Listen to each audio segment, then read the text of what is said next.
Very good morning to all you student. Once again we are coming to introduce a new topic of last chapter of part B, that is a consumer protection. Today we will discuss the new topic of this chapter, that is first one is the aspect of consumer protection and number 2 importance of consumer protection. So before starting a new topic of this chapter, first of all we revise all the topics which are discussed in the last videos. Firstly, I want to explain about the thing in the last video, that is what is consumer protection. So you know very well what is a consumer protection. Consumer protection means protecting and promoting the consumer interest by, यानी कि consumer protection एक ऐसी activity है जिससे हम अपने consumers को interest को प्रोटेक्ट करते हैं और उसको प्रमोट करते हैं. How? Number one, educating consumer about the rights and responsibility. Consumer को उनके राइट्स और रिस्पॉन्सिबिलिटी के बारे में उनको एजुकेट करते हैं. Providing speedy and inexpensive redressal of consumer grievances. जो कंज्यूमर्स को हम रिड्रेशल एजेंसीज प्रोवाइड करते हैं, like a consumer forum, like a district forum. तो उनके जो ग्रीवेंसेस हैं, जो उनकी शिकायतें हैं, उन शिकायतों को जल्द से जल्द और कम से कम कॉस्ट पे उनके प्रॉब्लम्स को रिजॉल्व करना. Number third, protecting consumer against unfair trade practices of seller, manufacturer and service provider. Consumer को प्रोटेक्ट करना कि उनके खिलाफ किसी प्रकार का कोई अनफेयर ट्रेड प्रैक्टिसेस हुआ हो, चाहे सेलर के थ्रू, चाहे वो मैन्युफैक्चरर्स के थ्रू या फिर किसी सर्विस प्रोवाइडर के थ्रू. अगर कंज्यूमर के अगेंस्ट कोई भी अनफेयर ट्रेड प्रैक्टिसेस हो तो उससे उनको प्रोटेक्ट करना. And number four, encouraging consumer to form organization और association to promote and protect consumer interest. यानी कंज्यूमर के इंटरेस्ट को प्रमोट करना, उनको प्रोटेक्ट करना. कैसे? How? Encouraging consumer to form organization और एसोसिएशन.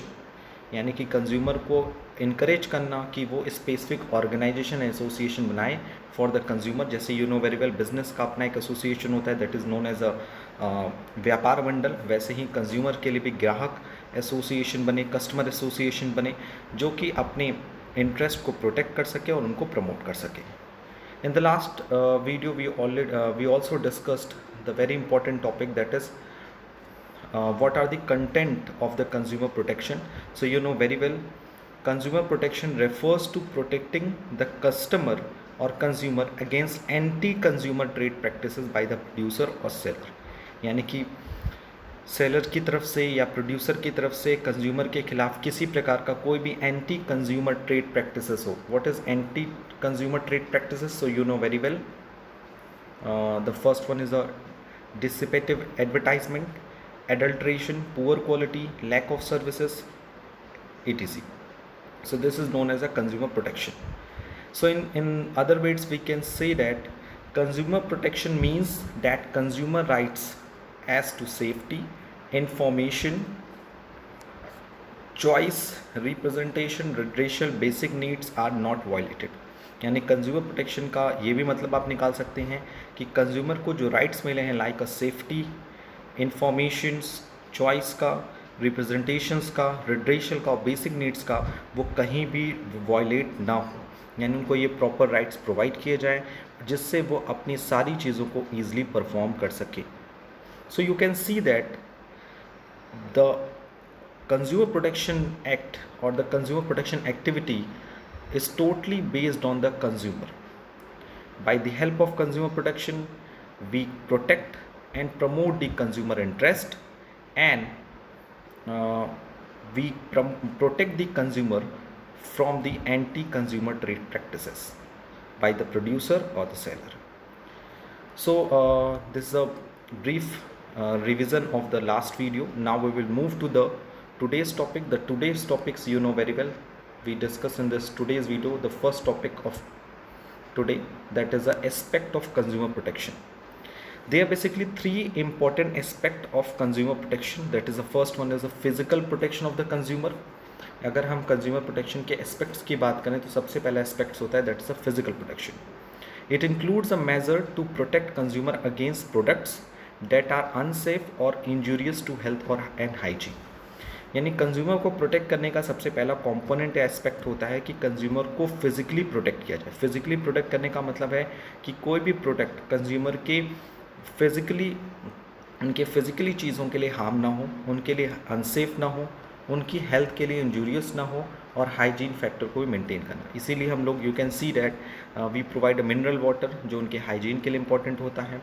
अगर हम कोई प्रोडक्ट देते हैं तो उस प्रोडक्ट में कोई भी ऐसा एलिमेंट जो कि उनके लाइफ के लिए डेंजरस हो सकता है, उसके लिए हम उनको प्रिकॉशंस प्रोवाइड करते हैं। You know very well, smoking products में देखिए, चाहे वो एल्कोहलिक प्रोडक्ट्स में देखिए, उसमें पहले क्लियरली लिखा होता है कि smoking is injurious to health. So it is also a part of consumer protection क्योंकि it is a part of the physical protection of the consumer. The second an important aspect of consumer protection, that is protection of economic interest of the consumer. यानी हम यहाँ पर consumer के economy, it means money से related issues पे discussion करते हैं और कंज्यूमर को प्रोटेक्शन प्रोवाइड करते हैं।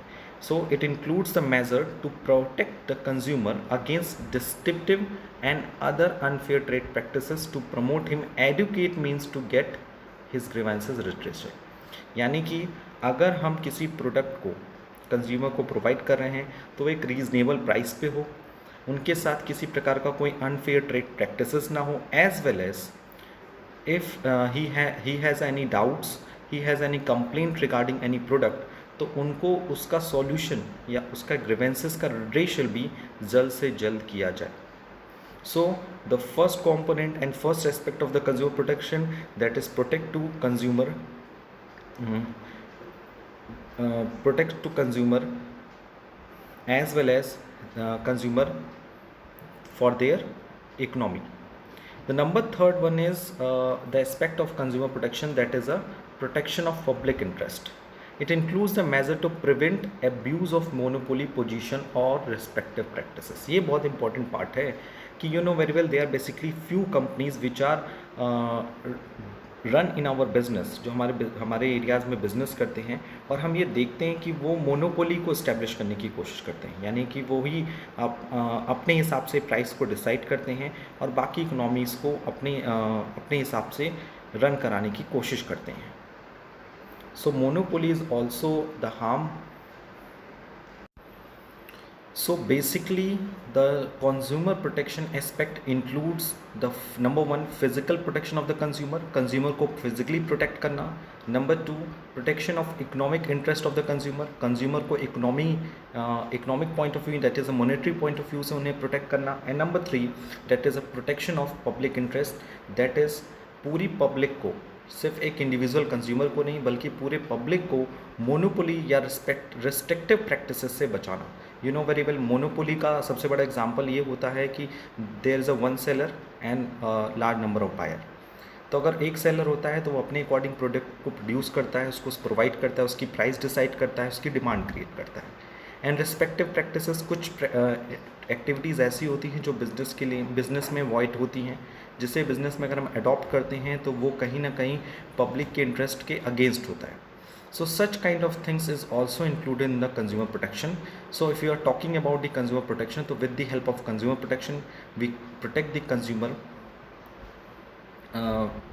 with their physically and with their economic interest and with their public interest. So now we will move to the next and very important part of this chapter, that is the importance of consumer protection. So you can see that consumer is the king of the market. Consumer एक market का king होता है. In case he is remove from the market, nothing will remain as market minus consumer equals to zero. अगर हम बात ये करें कि कंज्यूमर एक किंग है, यू नो वेरी वेल, पूरे मार्केट का राजा कौन होता है? किंग होता है. Because all the activities of the market totally based on the consumer. If we take this formula, you can see that this formula is very important for you. The importance, which signifies the importance of the consumer protection. So if you are talking about the market minus consumer, so the value is zero. Therefore it can be said that consumer is the basis of the market. Since consumer happens to be absolutely important, it is indeed very necessary to protect him from any exploitation in the market. It is in the interest of both business as well as the consumer that businessmen should not ignore the interest of consumer. Following viewpoints express the importance of consumer protection in India. यानी अगर हम basically बात करें तो consumer protection क्यों important है, you know very well कि consumer जो होता है वो मार्केट का किंग होता है. अगर हम इसे मार्केट से निकाल दें तो कुछ भी नहीं बचेगा. अगर हम मार्केट में से कंज्यूमर निकाल दें तो इक्वल्स टू ज़ीरो हो जाएगा. सो पूरा मार्केट जो है वो पूरी तरह से कंज्यूमर पे डिपेंड करता है. इसीलिए ये बहुत इंपॉर्टेंट है, चाहे वो कंज्यूमर के पॉइंट ऑफ व्यू से देखा जाए, चाहे वो बिजनेसमैन के पॉइंट ऑफ व्यू से देखा जाए, कि कंज्यूमर को एक्सप्लॉइट करना, कंज्यूमर के इंटरेस्ट के अगेंस्ट काम करना कहीं ना कहीं मार्केट के लिए बुरा होता है और कहीं ना कहीं उसके लिए हमें हाई पे करना पड़ जाता है basically. So the following view point express the importance of the consumer protection in India. हम कुछ पॉइंट्स के थ्रू कंज्यूमर प्रोटेक्शन की इंपॉर्टेंस को एक्सप्लेन करने की कोशिश करेंगे. The first importance that is from consumer point of view. If you are talking about the importance of consumer protection from the consumer point of view, यानी आपको ये सारे पॉइंट्स ये सोचने हैं कि if you are a consumer, तो अगर आप कंज्यूमर हैं तो एज अ कंज्यूमर आपके लिए कंज्यूमर प्रोटेक्शन क्या क्या हेल्प करता है. तो नंबर वन, कंज्यूमर इग्नोरेंस. यानी कि जनरली ये बहुत बड़ी प्रॉब्लम देखने को मिलती है हमारे मार्केट्स में कि कंज्यूमर को इग्नोर किया जाता है. कंज्यूमर की वॉइस को हो चाहे कंज्यूमर के फीडबैक को हो, वैल्यू नहीं दिया जाता है. But with the help of the consumer protection, तो कहीं ना कहीं हम कंज्यूमर को इग्नोर नहीं कर सकते. सो you can see that the first importance of consumer protection from the consumer point of view, that is a consumer ignorance. So generally the consumer are not aware of their rights. It is because of this ignorance that they cannot raise their voice against the exploitation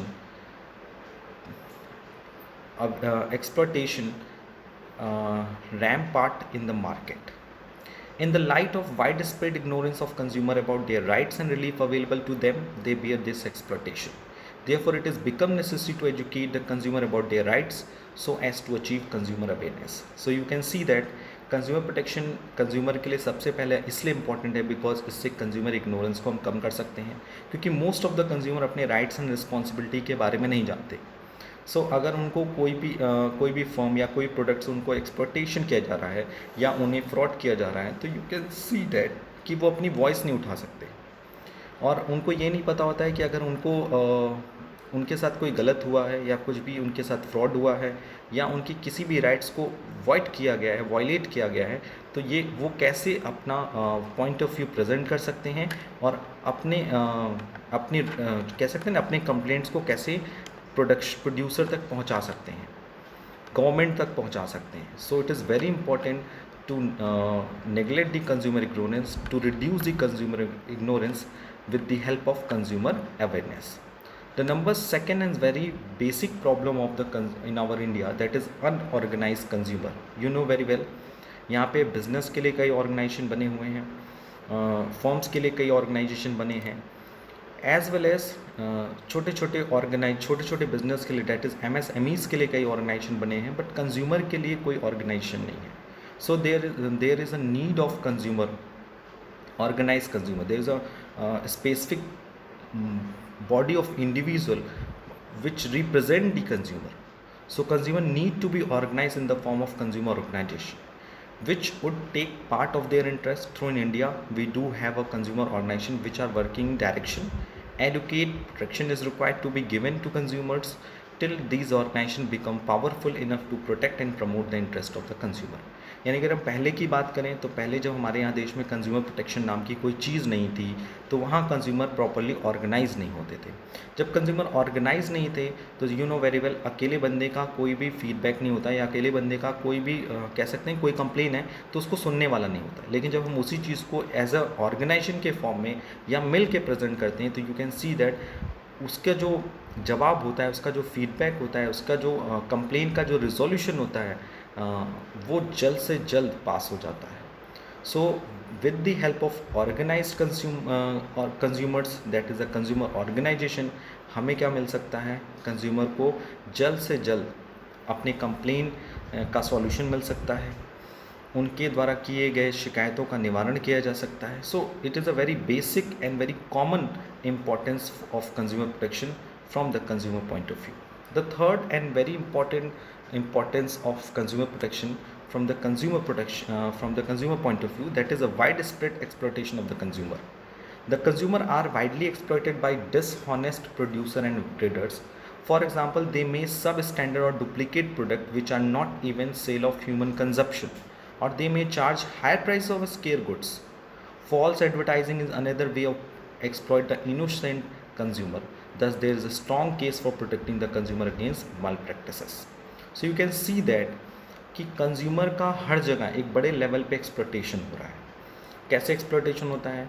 consumer को सब standard and duplicate products provide किए जाते हैं उनके consumption के लिए, जो उनके ह्यूमन कंजप्शन के लिए सेफ़ नहीं होते हैं. उन्हें स्केयर गुड्स के लिए ज़्यादा से ज़्यादा प्राइस पे करने पड़ते हैं. एडवर्टाइजमेंट में गलत तरीके से लोगों को प्रेजेंट किया जाता है, जिससे कंज्यूमर जो है वो फ्रॉड होते हैं, फ्रॉड के शिकार होते हैं या मिसरिप्रेजेंटेशन के तैयार होते हैं. सो इस सिचुएशन में कंज्यूमर के पास कंज्यूमर प्रोटेक्शन से एक हेल्प मिलती है. उनके पास एक स्ट्रॉन्ग रीज़न होता है, या कह सकते हो एक स्ट्रॉन्ग बेस है जिसकी हेल्प से वो क्या कर सकते हैं, अपने खिलाफ हो रहे एक्सप्लॉयटेशंस के खिलाफ वॉइस उठा सकते हैं और जस्टिस पा सकते हैं. And the very important line is given at the end of this paragraph, that is consumer protection is absolutely necessary in order to get rid of such exploitation. यानी कंज्यूमर प्रोटेक्शन ही एक ऐसा ज़रिया है या इतना ज़्यादा इम्पॉर्टेंट है जिससे हम ये सारे एक्सप्लॉयटेशंस को दूर कर सकते हैं. So you can see that with the help of consumer protection consumer gets the following benefits. The first one, consumer ignorance, reduce the consumer ignorance, create a consumer organization, and educate the consumers about their rights. That is also called the consumer awareness, as well as get rid of such exploitation like a duplicate product, like a substandard product, like a high prices of scare goods, like a false advertisement. So you can see that the following three importance of the consumer protection from the consumer point of view. Now we will move to the importance of consumer protection from the business point of view. That is, number one is a business must also lay emphasis on protecting the consumer and adequately satisfying them. This is important because of the following reasons. अगर हम consumer protection की importance को अगर हम business के point of view से देखें, so we can see that the first and very important significance of consumer protection, that is long term interest of business. Self interest of business requires satisfaction of consumer. If a business fails to satisfy the consumer, they will shift over the producer of competitors. अगर हम देखें कि business long term way में अपने consumer को satisfy नहीं कर पाता है, तो कहीं ना कहीं उसका जो कंज्यूमर है वो कॉम्पिटिटर्स की तरफ शिफ्ट हो जाते हैं. सो क्योंकि यू नो वेरी वेल हमारे देश में जनरली हर तरह के प्रोडक्ट्स की कंपटीशन के लेवल काफ़ी ज़्यादा है. सो अगर हम इंडिया में ही देखें तो इंडिया में आपको पता है कि अगर कोई प्रोडक्ट आपको सेटिस्फाई नहीं कर रहा है या आपको मिस रिप्रेजेंटेशन दे रहा है तो कोई दिक्कत नहीं है, आप तुरंत उठकर कहाँ चले जाते हैं, दूसरे प्रोडक्ट को प्रोड्यूस करने लगते हैं जो आपको उससे कंपैरेटिवली ज़्यादा सेटिस्फाई कर रहा होगा. सो कहीं ना कहीं कंज्यूमर प्रोटेक्शन न होने से बिज़नेस का जो लॉन्ग टर्म इंटरेस्ट है वो वॉइड हो जाता है. यानी बिजनेस लॉन्ग टर्म वे में अपने आप को पूरे इकनॉमी में सर्वाइव नहीं कर पाता. Such a business will cease to exist in long run. Further consumer faith in an enterprises prime importance. So ये वेरी इंपॉर्टेंट लाइन है. कंज्यूमर की फेथ जो है इंटरप्राइजेज में सबसे ज़्यादा महत्व रखती है. अगर कंज्यूमर का फेथ अगर ऑर्गेनाइजेशन के साथ नहीं है तो ऑर्गेनाइजेशन लॉन्ग टर्म, अगर हम लॉन्ग टर्म में देखें तो लॉन्ग टर्म में अपने बिजनेस को सर्वाइव नहीं कर पाएगा. These can be achieve by enterprises by producing and offering goods of right quality eight reasonable price. Yes, ये कैसे प्राप्त कर सकते हैं? अगर बिजनेस को आप कंज्यूमर को अट्रैक्ट करना है, उनका फेथ अपने साथ बनाए रखना है, तो उसके लिए कंज्यूमर को प्रोटेक्ट करना, कंज्यूमर को प्रमोट करना is very important, as well as consumer को सही गुड्स प्रोवाइड करना, राइट क्वालिटी पे प्रोडक्ट प्रोवाइड करना और राइट प्राइस पे प्रोवाइड करना. It is a very big responsibility of the businessman. The second importance of consumer protection, that is a business uses society resources. You know very well हमारे आसपास जितने भी business हैं वो हमेशा सोसाइटी के रिसोर्सेज को लेकर ही प्रोडक्शन करते हैं, फिर उसी सोसाइटी को वो प्रोडक्शन देते हैं, फिर उन्हीं से फिर पैसा लेते हैं, फिर उसी पैसे से फिर सोसाइटी के रिसोर्सेज को यूज़ करके फिर उनको रिटर्न करते हैं. So you can see that business is a trustee of society resources. Such resources must be use for the benefit of the society and the consumer. यानी ये बहुत बड़ी रिस्पॉन्सिबिलिटी है कि बिजनेस जो है वो सोसाइटी के रिसोर्सेज का ट्रस्टी है. So it is a big responsibility of every businessman to use the society resources of societies for the benefit of the societies and consumer. For example, capital, materials, labor, machinery must be used effectively to satisfy the needs of the consumer. You can see that the factor of production, land, labor, capital, entrepreneurship. Land जो हम society से ही लेते हैं, nature से ही लेते हैं. Labour, they are the part of the society. Land, labour, capital ये हमारा अपना होता है, but it is also a part of the society. हम सोसाइटी से ही तो कैपिटल जनरेट करते हैं. बड़ी बड़ी कंपनीज कहाँ से पैसा लेती हैं? प्राइवेट कंपनीज के को छोड़ के जो पब्लिक कंपनीज होती हैं वो पब्लिक को इशू करके ही तो बिज़नेस करती हैं. ठीक है. एंटरप्रेन्योरशिप यानी हम लोग, यानी जो हमने जो बेसिकली रिसोर्सेज अरेंज किए लाइक लैंड, लेबर, कैपिटल, ये सारी चीज़ें सोसाइटी के लिए. तो चाहे मशीनरी हो, उस कैपिटल से अगर हम मशीनरी लेकर भी आते हैं तो वो मशीनरी भी किस लिए यूज़ होनी चाहिए? For the benefit of the society and the consumer. So it is a very important to protect the consumer, because अगर कंज्यूमर प्रोटेक्शन सही से वर्क नहीं करेगा so we can not be use the societies resources efficiently and effectively. That is number third is social responsibility. Business is run to pursue multiple objective. Business जो हम चलाते हैं उसके कई ऑब्जेक्टिव होते हैं. It is a both economic and social objective. आपने first chapter में पढ़ा है, that is objective of business, objective of management. The first one is a economic objective. What is economic objective? Yes, survive, profit and growth. And number second is social objective. Number 3 is personal objective. So you can see that firstly company focus on the economic objective, thereafter it will be focused on the social objective. So every company has some kind of social responsibilities which are very important for the survival and the growth of the business. The social objective arise because of several stakeholders of a business such as consumer, employees, suppliers, societies and government. The business cannot ignore the interest of these group including the consumer. यानी अगर हम हमारी social responsibilities में देखें तो you can see that कि हर company का कोई ना कोई सोशल ऑब्जेक्टिव होता है. उसके कई शेयर होल्डर्स होते हैं, उसके कंज्यूमर होते हैं, उसके एम्प्लॉयज़ होते हैं, उसके सप्लायर्स होते हैं, उसकी सोसाइटी होती है, उनकी गवर्नमेंट होती है.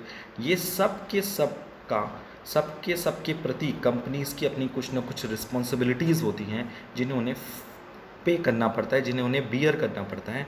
अगर ये चीज़ें अच्छे से बियर नहीं होती हैं तो कहीं ना कहीं हम कंज्यूमर के साथ फेयर नहीं करेंगे तो उसका रिटर्न बैक हमको मिलेगा. जो कंज्यूमर है हमारे प्रोडक्ट को यूज़ नहीं करेगा और हम कंपटीशन से बाहर हो जाएंगे, हमारा बिजनेस बंद हो जाएगा. तो you can see that the importance of consumer protection from the business point of view. देखिए सबसे पहला इंपॉर्टेंस क्या था? You can see that long term interest of the business. अगर बिज़नेस को लॉन्ग टर्म वे में इंक्रीज़ रखना है, लॉन्ग टर्म वे में सर्वाइव कराना है, लंबे समय तक हमें अपना बिजनेस रन कराना है, तो उसके लिए कंज्यूमर को प्रोटेक्ट करना, कंज्यूमर को प्रमोट करना, it is a very big responsibility of the businessman. Number second, business use society resources. You know very well every business use society resources. तो उन सोसाइटी रिसोर्सेज को यूज़ कर रहे हैं, सोसाइटी के लिए यूज़ कर रहे हैं. किसके बेनिफिट के लिए यूज़ करेंगे? कंज्यूमर ने सोसाइटी के लिए. Number third, social responsibilities. हर कंपनी की अपनी अपनी क्या होती है? सोशल रिस्पॉन्सिबिलिटीज़ होती हैं, कुछ सोशल ऑब्जेक्टिव्स होते हैं. तो इन ऑब्जेक्टिव्स को भी पूरा करना कंपनी का ही काम है, किसी और का काम नहीं है. सो ये सारे काम कौन पूरे करेगा? कंपनी पूरी करेगी.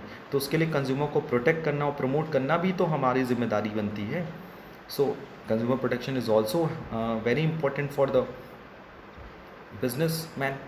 Number 4 is moral justification. Business is a part of society and has moral obligation. It must be guided by social ethics and norms. it is a moral responsibility of the business to protect and advance the interest of consumer.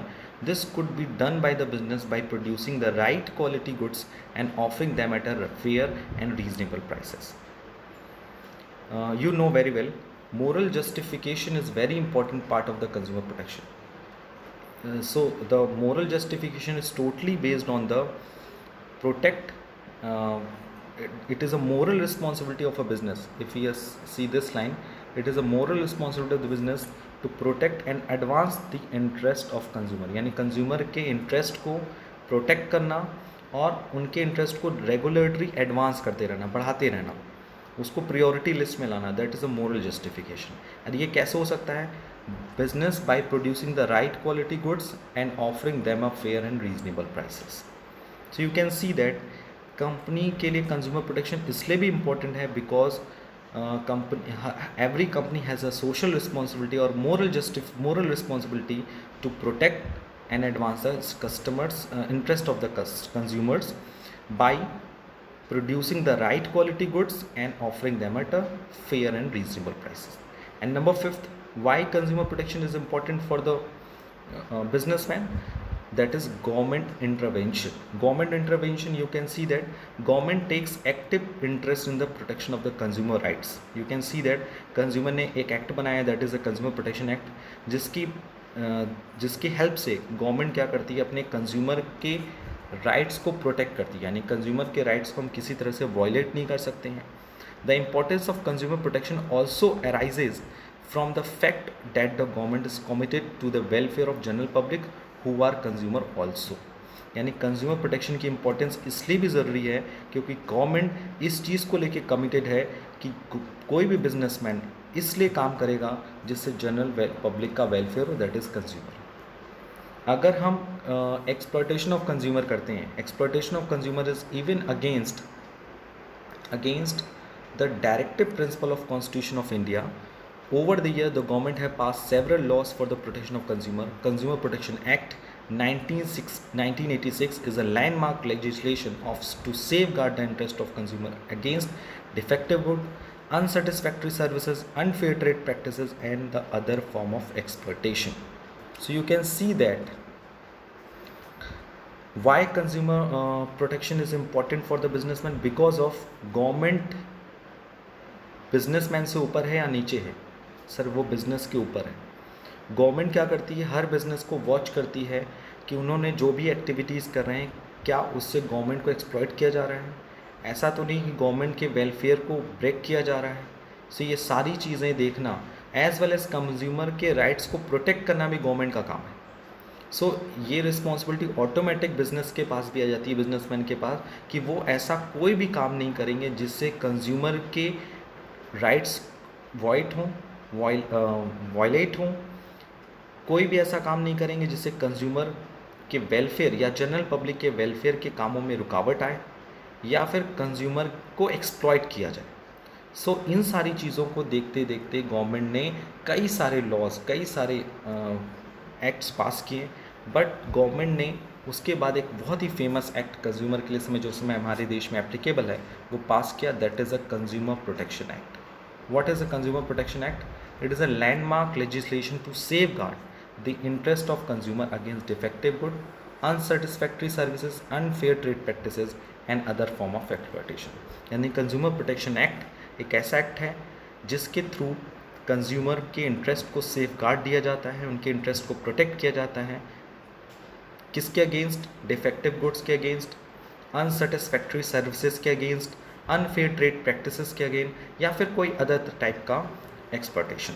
So you can see that business firm has started taking responsibility to protect consumer interest. Yet there are many business enterprises who work for quick profit and short term gains.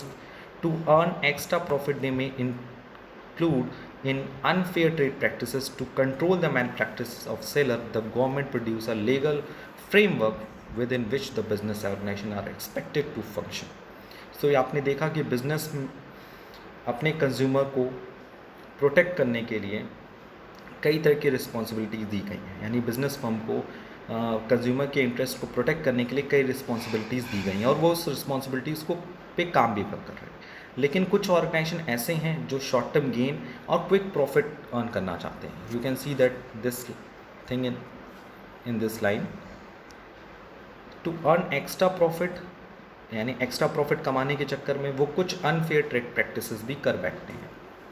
सो इसी को कम करने के लिए, यानी sellers के through माल practices करने को रोकने के लिए, कंट्रोल करने के लिए, दैट इज़ डिफेक्टिव गुड्स को, अनसेटिस्फैक्ट्री सर्विसेज को रोकने के लिए, अनफेयर ट्रेड प्रैक्टिसेस को रोकने के लिए, या एक कंज्यूमर एक्सप्लॉयटेशंस को रोकने के लिए गवर्नमेंट ने एक अलग से लीगल फ्रेमवर्क बनाया गया that is known as the consumer protection act 1986, जिसके अंदर ही हर बिजनेस ऑर्गेनाइजेशन काम करेगा, जिससे हम अपने देश के कंज्यूमर्स को, कंट्री के जो कंज्यूमर्स हैं उनके इंटरेस्ट को प्रोटेक्ट कर सकते हैं और उनको एजुकेट कर सकते हैं, उनको अवेयर कर सकते हैं. So you can see that today we discuss the two important point of this chapter. That the number one is aspect of consumer protection. There are basically three aspects of the consumer protection, that is a physical protection, economical protection, that is protection of economic interest, and the protection of public interest. As well as we discuss the importance of consumer protection. They are basically two point of view which explain the importance of consumer protection. That is, the first one is from customer point of view, that is a consumer ignorance, unorganized consumer, widespread exploitation of consumer, and we are talking about from the business point of view. So consumer protection is very important for the long term interest of the business, for optimum utilization of society's resources, to bear a social responsibility, to